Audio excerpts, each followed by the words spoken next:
You're watching WKYT News at Noon. Good afternoon. Glad you're with us here on WKYT on your Friday. Unfortunately, we're going to have to get ready for what looks to be a stormy weekend. The biggest threats for showers and storms will be tomorrow, especially in the afternoon and into Sunday. WKYT meteorologist Micah Harris is tracking the situation for us this afternoon. Micah? Yeah, we have some showers all around us, but not so much over us. A couple of sprinkles showing up down in far southeastern Kentucky. And as I spoke about this morning, the best chance for rain today, which is still not a great chance, but the best chance is really south of I-64, as we'll start to see a lot of that moisture stream on in. 76 degrees now in Lexington. We're at 79 in Danville. Already 81 in my friends in Wayne County down in Monticello. And so we go through the day, we'll finish off in the lower 80s, some in the mid 80s down south. But those rumbles southbound will actually, after 8 p.m., move off into the Bluegrass region and northbound. So we will get rain chances as we go throughout the night. That fades, and then we get a break at some point tomorrow. I'm going to show you when I expect the break, when you can add in all the events, mow the grass, get out with the kids before these storms move on in, because some of these storms will pack a punch. And I'm going to focus in on that with that hour-by-hour forecast coming up. And we'll see you then, and we have some more news for you now. Lawyers for a man accused of murder made a few final requests before his trial begins Monday.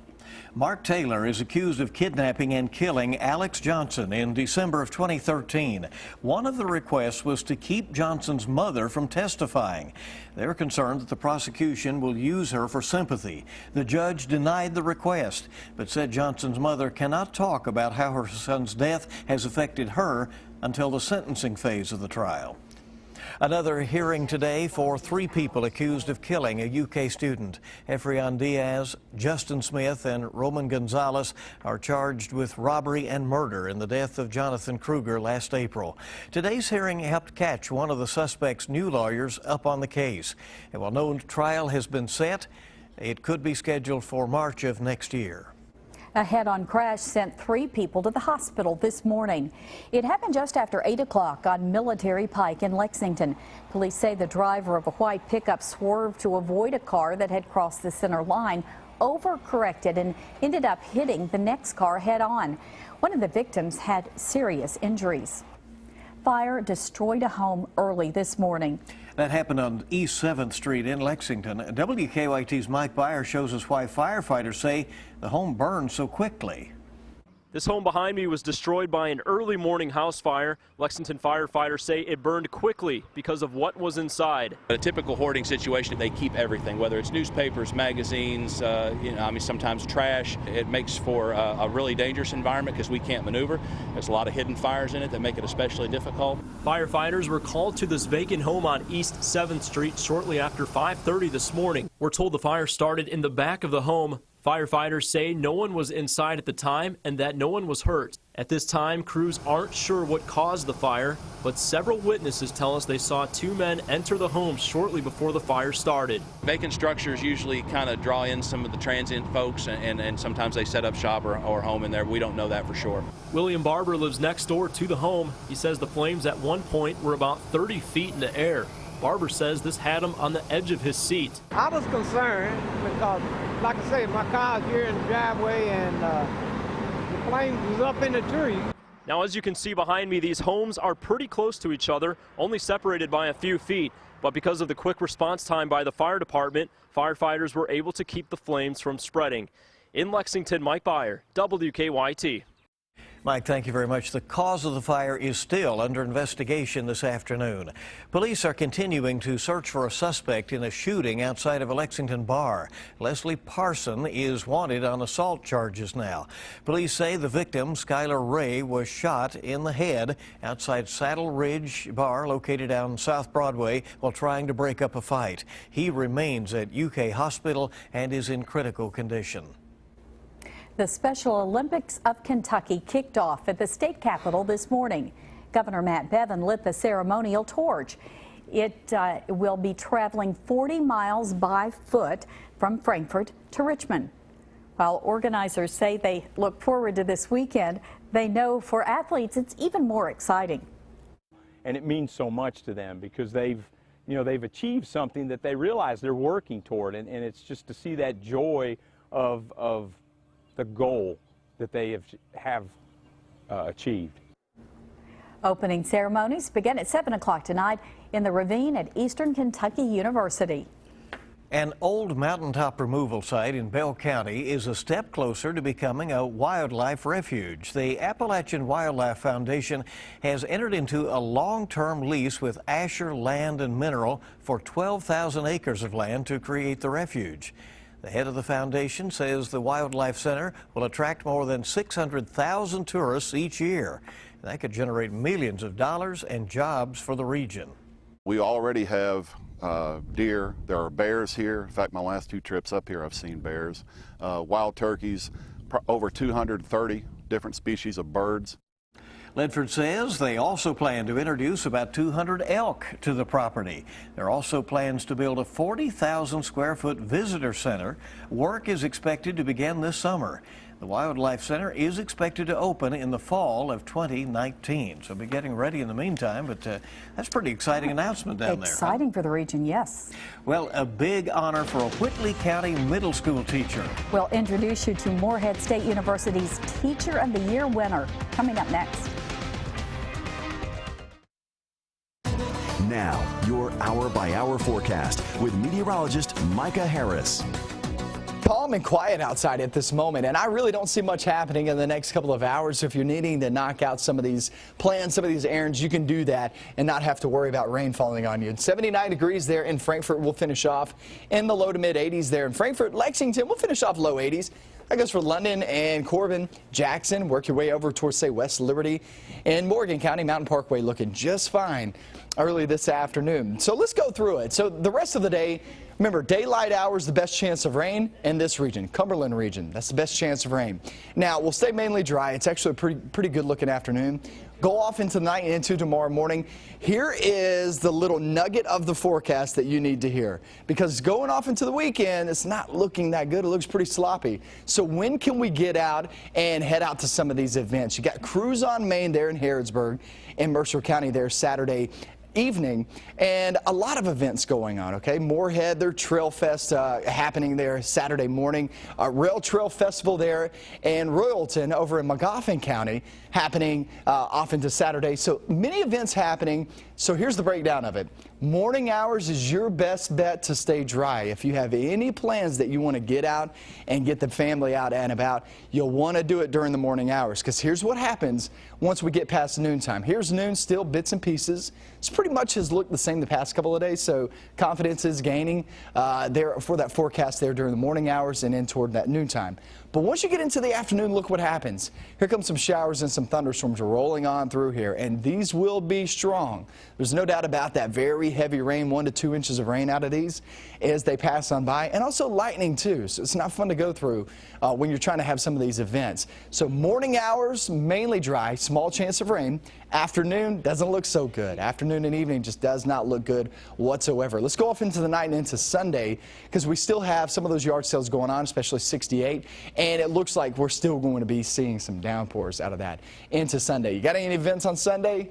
Here comes some more rain. So the best chances for rain, guys, is actually off into Saturday afternoon and into Sunday as opposed to Saturday morning. Saturday morning is the time that you want to get out there and knock out some of those plans, guys.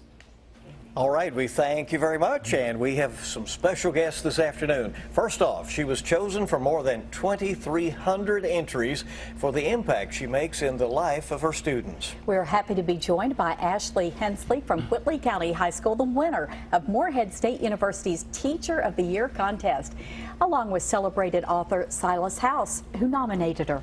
Welcome. We're so glad you're in here, and congratulations. Thank you so much. Well, what an honor it is. What was your reaction when you found out that you had won this? Oh, I was deeply shocked. I was completely unprepared. There was a serious moment where I was working up a very strong cry. You know, for all the right reasons. Well, yes, certainly for all the right reasons. And you know that he took the time to do that for me. I appreciated that on such a huge level. And also the fact that I'm such a huge fan of writing, and I teach his books. you know, so for this to happen and that he was the one that wrote it is just so amazing. What a very, very special connection. Silas, you certainly appreciate writing and the value of that wonderful education. What is it that motivated you to write about Ashley? What makes her so special as a teacher? Well, I visit a lot of classrooms. I work with a lot of teachers, but rarely do I see a teacher who's just so devoted to her students, and especially the way that I see the students react to her. They respect her so much, and they're so inspired by her. And, you know, as somebody whose life was really changed by an English teacher, I know the impact that she's having. And I meet students that had her years ago. I'll see them and they'll talk about her and the profound impact she had on their lives. So it says a lot, really. Just observation was enough for you. What is it, Ashley, that you so love about teaching? Oh, well, of course, my connection with the students, because I'm really very blessed, first of all, to work at the high school that I went to school in, and it's an excellent school, and I have just wonderful students. I'm so blessed, and I work with wonderful, wonderful people that I can call my friends, and sort of family too. In fact, my dad's a teacher at that school as well. Oh, that's great. So, you know, I'm very, very blessed with the students that I've had and the situation that I've been in. You told me a connection I didn't know about, that my sister was your supervising teacher when you did your student teaching. Oh, she was a wonderful. Okay. Listen, I said to you previously, she gave me an excellent platform to stand on. She was wonderful. It was the best possible way to start out. That inspiration. We get the pleasure of handing some presents to all of you. Awards that you are winning. Thank you so much. Congratulations here. This is for you, Silas. And also, that's the this award, right? trophy right here. There you go. And that was beautiful. So thank you. Nice, $1,000 that was in wonderful. there, the trophy, and also a $500 card for you too, Silas, for that passion. Thanks passion for coming writing. Congratulations. Thank you so much. And we hope you'll stay here on WKYT News. You can enjoy the best from Billboard to Broadway. UK Opera Theater presents It's a Grand Night for Singing next. Welcome back. We have a free Friday giveaway for you right now. Today, 3 viewers will receive 4 tickets to Kentucky Kingdom. Just text Kentucky Kingdom to 25430 for your chance to win. Enjoy. And from Billboard to Broadway, UK Opera Theater presents the 24th annual It's a Grand Night for Singing. We're happy to have Dr. Everett McCorvey, UK Opera Theater Director, here to tell us all about it. Welcome. Always such a great event. Well, thank you. It's great to be here, and I cannot believe it's been 24 years. Isn't that amazing? That's amazing. It comes around faster and faster. I feel like it's the first year. Well, not really. Well, tell us what you have in store this year. My goodness, it's the largest cast we've ever had. We have over 125 performers in this year's production of Grand Night. Typically, we will have about 50 in the adults and maybe 10 or 15 youth in the show, but this year it's just bursting. And so that's very exciting for us. And as usual, we have selected some of the top Broadway shows, top Billboard numbers, and we have arranged them all for our students and for the orchestra, and it's going to be a big event. Yeah, aside from the talent, which is always wonderful in this event, one of the things that I think is so great is the energy that comes off that stage. Well, that's very true, and we see them grow. It's a 5-week process, and so we see them start at the beginning and grow in that 5 weeks, and it doesn't stop there. You know, a lot of our students will leave here, and they go to other big shows around the country. We have one of our students from previous years, Pumzile Sojola, who has been on Broadway in Cinderella and Porgy and Bess and Three More Tenors, and he's now in Louisville with their production of Phantom of the Opera. You can get there from here when you... Absolutely, yes. And, you know, this show, I mean, these are going to be recognizable tunes, right? People That's right. Really I mean, we have chosen things like singable tunes like Oklahoma, which people love. We have popular shows like Chicago. We have shows from The Wild Party. We have Into the Woods, Sweet Charity. I mean, the list just really goes on. We're even doing a Prince tribute in Grand Night, which is really cool. The students have really loved that. We're doing some Gloria Estefan songs this year, and so I mean, it just has everything. It's something for everybody. Well, and it's a great opportunity for you to be able to pull all different kinds of music together in one night. Well, that's right, and that was the whole idea, is just so that our community could have a really, it's like a night on Broadway right here in Lexington, Kentucky, and so. All right, it's going to be great fun, and it is coming up June 10th through 19th at the UK Singletary Center for the Arts, 257-4929. That's the number. Get your tickets. That's right. All right. Thanks for coming in. So all right, thank Always you. Great to have you here. Thank you. And coming up next, it's going to be a summer celebration. Details about KET's Rhythm and Blooms next on WKYT.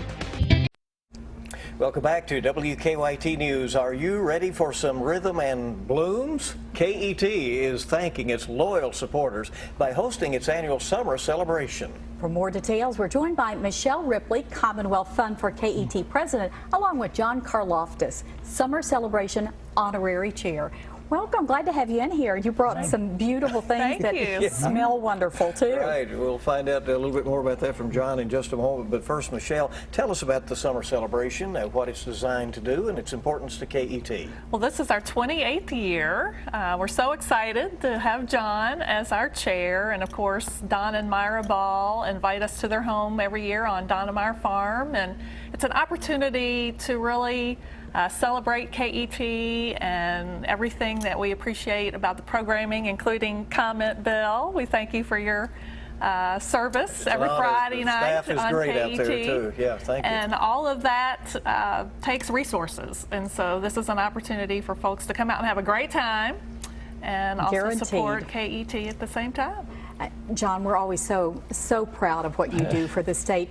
But you love to give back. You really always do. Tell us about your involvement here. Well, we go every year. We get a table every year because I love this party. It's the most fun.